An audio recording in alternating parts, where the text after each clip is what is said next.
Hey everybody, it's Zach here for High Voltage Guitars. We're at Novo with Devon. Hello.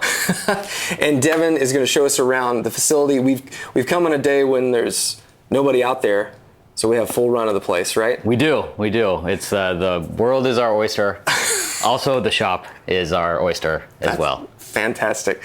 So the point of this video today is just to show you guys why Novo guitars are so special and all the love and care that goes into making them here in Nashville. So the first thing I kind of wanted to talk about was the fact that you guys do pretty much everything here except for electronics and hardware. Yeah. Getting that manufactured. You do everything else here in the facility. Right, start to finish. The wood comes in blank. We cut all the bodies and necks here. All the guitars are finished here. Everything's, sanded, assembled, all that stuff.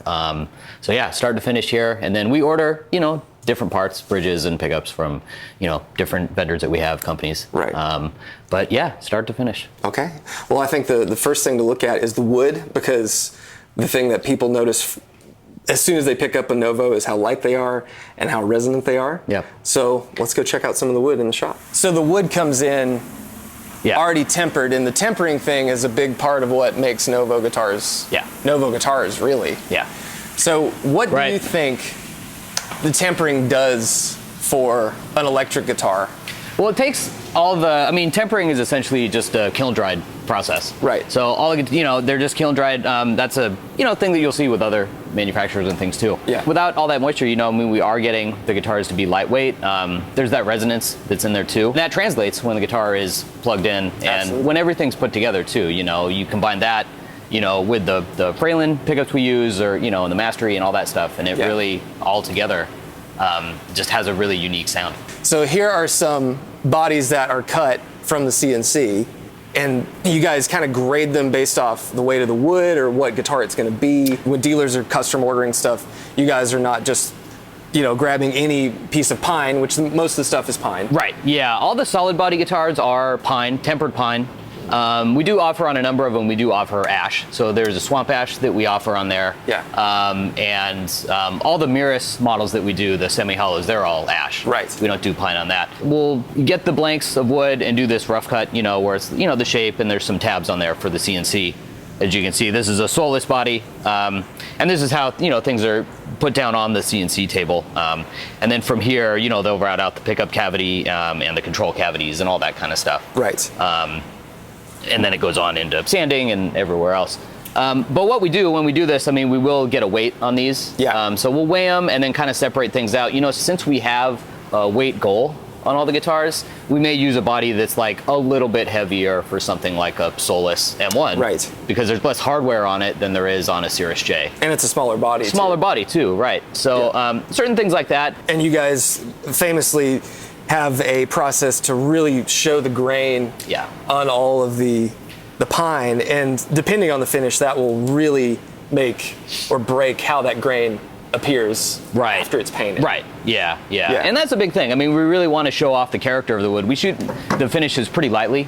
We do all nitro finishes. Right. We can talk about this later maybe, but and we shoot them pretty lightly on the bodies because we really want a lot of that grain and a lot of that character from each different piece of wood to really show out. So in addition to having the bodies be tempered, the necks are also tempered. We also use a tempered maple on the necks. So let's grab one. Here's a bunch of necks that are ready for fretting, that are about to go into fretting. But yeah, it's the same thing. We have a tempered maple that we use on the necks, and then rosewood fingerboards. It's kind of what we do the majority of the time. We offer ebony, and we'll do a maple fingerboard and all that stuff as well. But this is pretty standard. The tempered maple neck, rosewood fingerboard. You can see this is all cut for the block inlays. Right. Yeah, I think one of the things that I noticed, and a lot of other players I've been around have noticed with the Novo guitars, is how much sound comes out of the neck, and how much you can actually hear, like the tone of the guitar from the neck. I'm not trying to rip off just Paul Reed Smith stuff.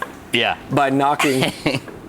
Put it up close to the mic so we can all hear it. But the neck is a huge part of the sound of an instrument, and the Novo neck, it's funny to have that sort of like name for something, but as soon as people get their hands on these, even this in such a raw state, it's so immediately comfortable. Yeah.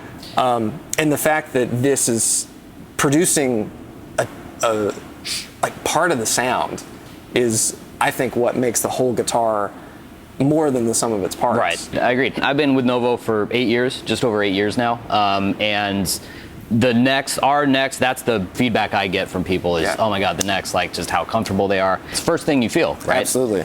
And you guys only really have 2 neck profiles. We do, yeah. We do C shapes on everything, so we do a medium C and a chunky C. Yeah. So the medium C is like a 830 at the first fret, and the chunky is 880. So it's pretty recognizable. You know, you can tell when you pick up a guitar, absolutely, what the thickness is. And they feel, because that's, you know, the people that haven't had a chance to play them yet, you know, when they ask what is the profile feel like, and it just feels like the quintessential electric guitar. Yeah. Like the medium C specifically, it's just like if you when you dream of what the best guitar neck feels like, that's kind of how it feels, because there's not a lot of shoulder. It's still there, but it's not cumbersome, and you know, even beyond just the finish work and the relic work that make them feel so broken in, just the shape and the profile is the thing that you guys nailed. Yeah, and you know, we want everything to be as comfortable as possible, and to be, you know, to feel like a vintage instrument. It makes you want to pick up and play and plug in. And this facility behind us here, this part of the shop, is where you guys are doing part of all of the cutting of the bodies and the necks, and eventually putting them through plec, and getting all the frets and everything dialed in so these things are consistent guitar to guitar. Which is a big part of it too, because I think that's the fear a lot of people have from boutique instruments, is that, oh, is the one I play going to be as good as the one I get when I order it? And you guys have been wildly consistent, because for those that don't know, I used to rent from Mythos pedals from the other suite. So I was here every day trying stuff too. And while I definitely played some that, you know, the spec wasn't something I would pick for myself, I never played a guitar that I thought was bad. You know, they've all been like great instruments, whether or not it appealed to me aesthetically or from a sonic standpoint. And we do everything the same way, regardless of the specs on a guitar. I mean, they all go through the same process, the same system. Every guitar has the same feel and the same energy, even if the specs are different. Every guitar gets so much hand attention. From just the sanding to all the fretwork and everything, apart from the plec, because the plec is like a means to an end. It doesn't make an instrument necessarily feel good. That's on you guys when you're making it. That's just to get everything like dialed in, and then you do the final like bit of massaging to get it to where it feels how you want it to feel. For sure. Well, let's move on to the thing that everyone notices as soon as they see the guitars, the finish booth. So we are in the paint booth. Where Joe, and I think there's another guy now. Noah. Do their magic. Joe is the guy who was here when I was here. Joe has worked on every Novo that we've made in Nashville. This paint booth used to be across town with another, so we'd take our stuff over there, and Joe worked at that place for a while before we built it out in our shops. He's had a part in every Novo that's made in this area code. And he does an amazing job, so you have Joe to thank for putting all that lovely paint on everything. But this is the room where all that happens with all the filters and everything, so you guys are shooting all the guitars in here and making everything look as incredible as it does. We do a nitro finish on everything, and we shoot them, like I said, pretty lightly over the body, so you can see there is a lot of that grain that you're seeing kind of coming through. The other thing we do, I was going to say, is we do like an amber top coat, and that's just really to kind of simulate a vintage instrument. A blue has a little bit of a greenish tint to it, you know, that you'd see on something as it would age naturally. Absolutely. Almost all the Novo finishes, not all of them, but a lot of them are kind of inspired by finishes we know. It came out of California and Kalamazoo and whatnot. But you guys do have a unique twist on all of those. And then you'll take them in different directions, especially with the sparkles, which are forever popular. And something that is not, you know, unique to Novo, but I do feel like the sparkle finishes you guys do are unique. I do, same. There's a lot of sparkle options that you guys shoot. There are, And they're really, I mean, we have to see it in person. We'll get some B-roll of one over in the other shop. And I'll say too, I mean, we have, as far as finishes, I mean, we have well over 100 different finishes. I mean, with the finish over finish combinations that we offer, and with the sparkles and trans solid metallic, I mean, there's really a lot of range, and there's combinations of stuff we've never done before. I love when customers call us, or we spec something out, we send it to you, and you're like, oh, That's going to be cool. Yeah. Because it's wild that even now, after Novo's existed for what? Since 2015? 15. Yeah, it's when Dennis started it in 2015. Yeah. And then, we've been here in Nashville 2017. Right. So, yeah. So even in that length of time, there's still stuff that is like coming through that's exciting and new or different. Yeah. Let's talk about some of the models that you guys make. Yeah. Because there's quite a few. So maybe we can go grab some guitars and kind of talk through. Let's do it. The different things that you guys make.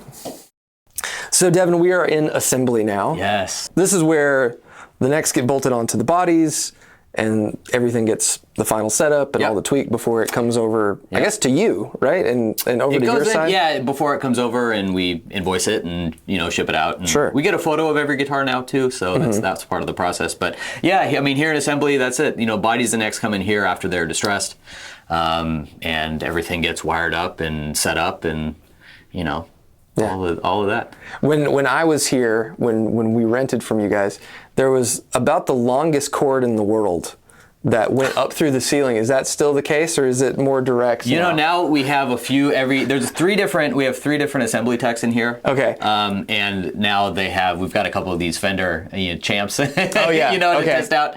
But before, back in the old days, they did kind of all run to one. That Princeton chorus down there. Yeah, an 80s Princeton chorus down here. That's the DF special. It is. DF has one from that he's had since then, essentially. And so we got a duplicate for assembly. So that, we'd have some consistency. That's his signature sound. It is. It is. But in my hands is the guitar that everyone knows you for, the Serus J. Right. And this one is in a lovely sparkle finish. Which finish is this? Yeah, this is our ice blue sparkle. I mean, Serus J is most popular. I mean, this is the most popular model with customers, with dealers. Yeah. I mean, this is the one that's really caught on with everyone. And this is just a year or so old now? Was this at the last NAMM? So this is your proprietary It is. So we use the Mastery bridge and vibrato.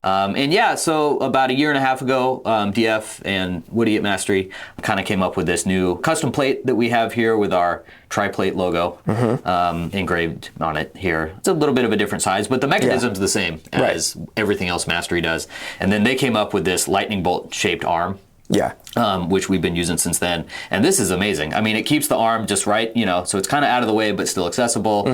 Keeps the fulcrum point kind of in the good spot there, so there's no additional resistance or anything. Yeah. So just really smooth, really innovative design that they both did. Absolutely. It's funny because I never really got the Mastery thing. I mean, I get it. I get why people like it, but the straight arm was never something that felt right. And I saw this, and I'm like, well, that looks kind of different. And then after I played it, it does feel very different than a normal Mastery arm. It's so smooth. The Mastery's already smooth, and this just ramps it up a little bit. It kind of takes it from like the Mastery thing or the Jazzmaster thing to splitting the difference with a Bigsby, but it won't go out of tune as bad. No, I mean, and again, with the Mastery too, no tuning issues ever. Yeah. The arm's always in. We ship everything with the arm in. It's cased up. Yeah. Guitar arrives in tune. So in addition to this, we also have a Miris over here. Yes. Which is another guitar that you guys are known for. And honestly, this is my favorite guitar that you guys make. Yeah. Yeah, I think this is, it's special. The Miris really is, it's kind of its own thing, right? We always used to talk about that here, back when we first did it. It was like, semi-hollow, but it has P90s and it has the, the vibrato, and you can kind of do whatever you want with it. Yeah. It doesn't say, oh, I need to kind of be in this lane, or a certain kind of style. It's really suited to anything. And what do you think would draw someone to the Miris as opposed to the Serus? Because that's a big question that we get. Yeah. Is why would you pick this over that? I'm curious what you would say. Yeah, I mean, aesthetically it's different. So, if that speaks to you, then it's like, great, I think it does have a different vibe. Yeah. Just with the cat scratch sound hole and everything. I've always felt like the Miris has a more, because it's semi-hollow, has a little more percussive quality when I play it. It's hard to kind of put into words, but there's a little bit of that, or like an immediacy, or like kind of acoustic kind of thing that you're getting.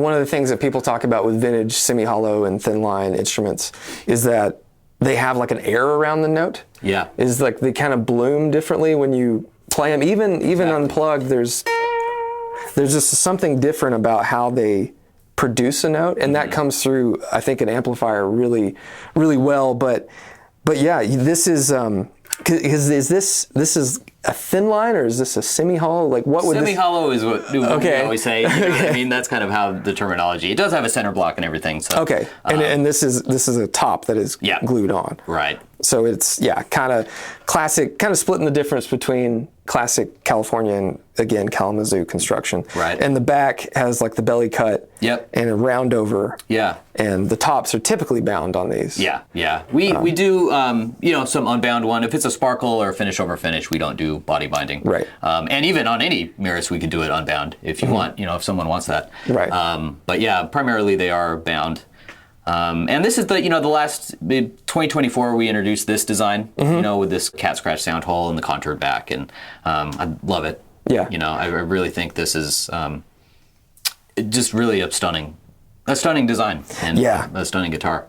All right, Devon. So you guys don't have everything in this room, but you do have another Idris here. Yes. And the Idris is a relatively new model. This came out just a few years ago. It's been a couple years, yeah. So new-ish. Yeah. And this is kind of your answer to the classic S-type. Yep. And just has Dennis's spin on it. Yeah. It's been a few years since we had a guitar that kind of had Strat pickups, or that kind of was, kind of appealed to Strat players, and we wanted to introduce something. So so it's the Idris here. This is, of course, 3, Fralin Strat pickups. We do an HSS version as well. Yes. And we do one with 2 humbuckers. Yes. I know we did one of the real early ones we did for you. Yeah. For high voltage, which was great. They're so cool because they, despite, looking S-type-ish, it still feels like a Novo. Yeah. But, this kind of takes your hand, and I think you're playing to a different place. Whereas I feel like the Serus and the Miris kind of there's no preconceived notion as to how to play them. Yeah. And this kind of lends you to think differently, but it has the playability that you guys are known for, and all the cool stuff, because the man-made bridge is just so much better than almost any Strat bridge out there. It's incredible. I think it's my favorite. I mean, I tell anyone that I ever talk to about the Idris, I'd tell them, you're going to love this man-made.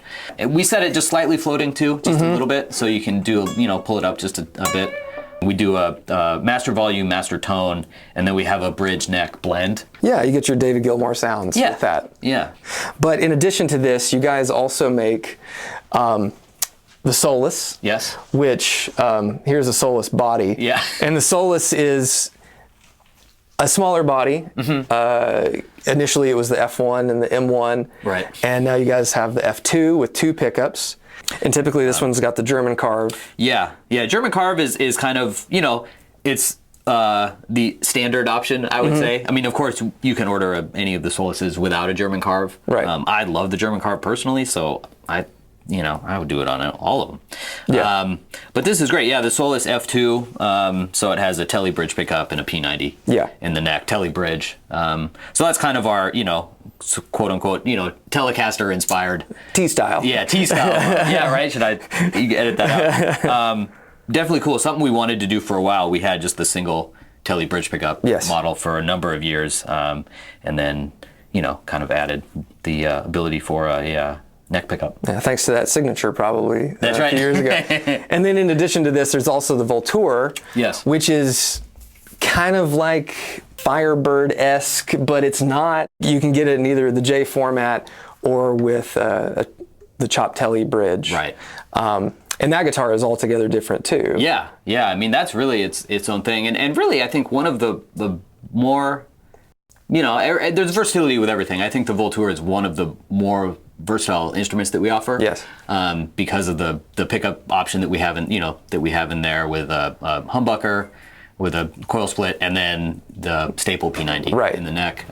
So really a lot of range with that guitar and what you can do with it. And the shape is quite a bit different from a lot of other traditional guitars, so it is its own. It really stands out, and it's really its own thing. And it does sound different, despite being pine and stuff, compared to even a Voltur J. It sounds very different from a Serus J, despite on paper having the same It's all sort the of same material. stuff, same pickup, same. But I think shape has a big part of like a guitar sound.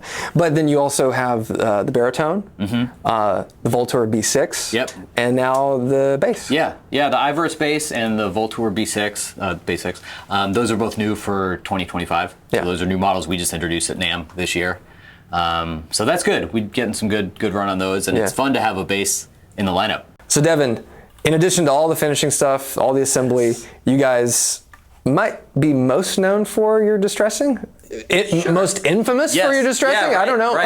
Right. Can be people have some strong opinions about distressing on occasion. So we distress all of the instruments. Yeah. We have, extra light distress, medium. Mm-hmm. Extra light, we still do some stuff, still gets checking on the lacquer. But we don't do any intentional dings or wear. Sure. This is a medium right here. This is a body that was distressed recently. Serus J body. This is our shell pink over 64 three-tone burst. So this is what a finish over finish looks like, basically. Yeah. So essentially, on something like this, they'd spray the 64 burst, and then over that, whatever the top color is, so shell pink over that, and then when you distress it, you'll wear through the top layer and go into let that sunburst show out. And all of these are very dependent upon like the grain of the pine and because that will change the sort of what you guys used to call it, like the window blind effect. Yep. But you can see kind of the level that it goes to. Right. And I think the thing that you guys do very well, because some distressed guitars can be a bit over the top, or there's wear in places where a pick or a hand or a stand or something would never touch. Right. And I feel like you guys have kind of dialed in a more honest sense of wear because, you're not going to have all the finish gone in here completely unless you're only playing up here. Yeah. And those sort of things, man, this is so light. All those things are very important that you guys are obviously paying attention to. Yeah, and there's such an artistry to it, and a lot of, training that's involved in, and I do think, hands down, we're the best in the world at distressing. Oh man, shots fired. I will say right now, I know a lot of people do them, there's some, good stuff out there, but I think ours just really they stand out so much, and they have such, something like this, that there really is something unique about this. You could put this up next to any other guitar that's a finish over finish. Oh yeah. Even that we have, and you could see that there's differences in all of them. Like we said, just based on how the grain is, or what the model is, and how the pickguard's going to lay, and there's just so many different ways to look at it and to treat each body and each neck individually, and kind of as a whole. So Devon, as we kind of wrap up this hang here at Novo HQ, yes, I was curious how you would kind of describe a Novo guitar to somebody. Like, what do you think makes a Novo special? What makes it special? There's something that you've never seen before, but also something that you have seen before. Right. So with all of the vintage aesthetic choices that we've done, just with distressing and with offset bodies, and there's a lot of things that you can recognize, but then when it's all put together, with DF's design elements, it's a totally new instrument, right? Where it's like, oh, cool. It's kind of like, okay, you see a Jazzmaster trem, but there's P90s, and there's this, and the pickguard, the shape's the certain way. And right. It's not just a copy of something else. It's totally new, but it feels like home. Yeah. Right. It feels like an instrument that's well loved when you pick it up. Yeah. Something that's already been through, already has a history. Right. And it's brand new.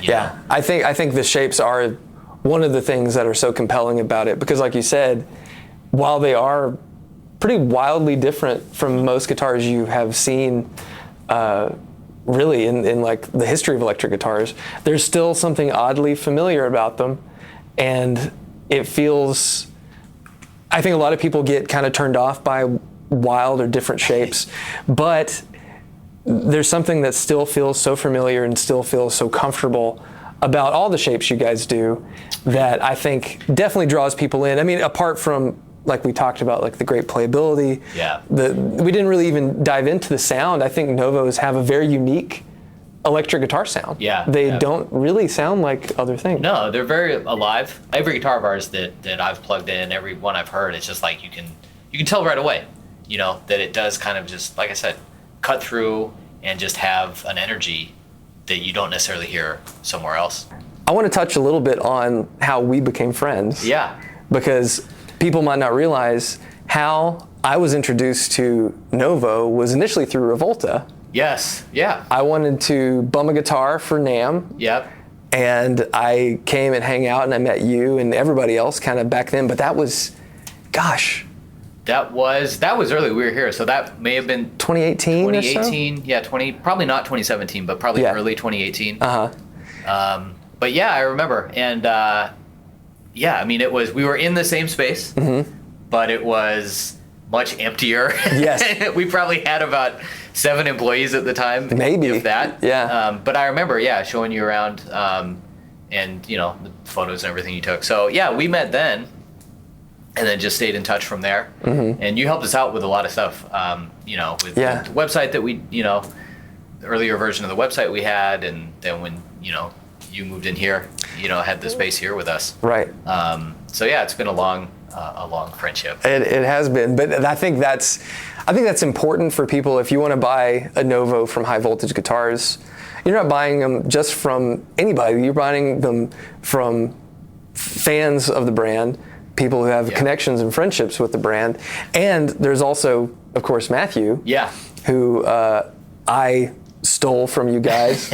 But Matthew was the GM, and he kind of knows them as well as anybody. Yeah, definitely. The process of ordering guitars through us has been really exciting because we get to connect people with the instruments you make and spec them out with our lens too. I think we get to impart a little bit of the high voltage sort of ideology to the instruments we order, especially for the shop stuff. Yeah. But working with customers has been really great, and it's just awesome that even after all these years, we're still doing stuff together. It's it's fun, and it's great to have everything in the family, as it were. I mean, of course, Matthew and I have such a history, 35 years of being friends. Right. I know the both of you, of course, know the brand is, like you said, as well as anyone else, and what works for, your customers, and to have customers know that they can, come to you and what's up, and if not, you text me, and that's right. You make it all happen. I'll just bother you incessantly. Yeah, please do. Gives us a chance to hang out. Well, it's been an awesome journey for us as a store that's kind of coming into its own because we're approaching a year. And Novo has been one of the biggest brands that we've carried. So it's exciting to see where the future takes the brand for you guys, where the brand goes with us. And I'm just excited to have that sort of friendship and relationship on the business side of things. Oh, it's exciting. I mean, it was a no-brainer, of course. As soon as I got wind the High Voltage was going to open, of course, we knew we had to, do whatever we could to all be part of it and all be together.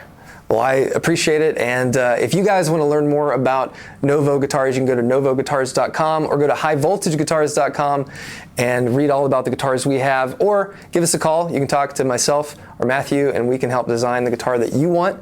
So thank you, Devon, for putting up with us. It's wonderful to see you. And love working together. We'll see you guys next time.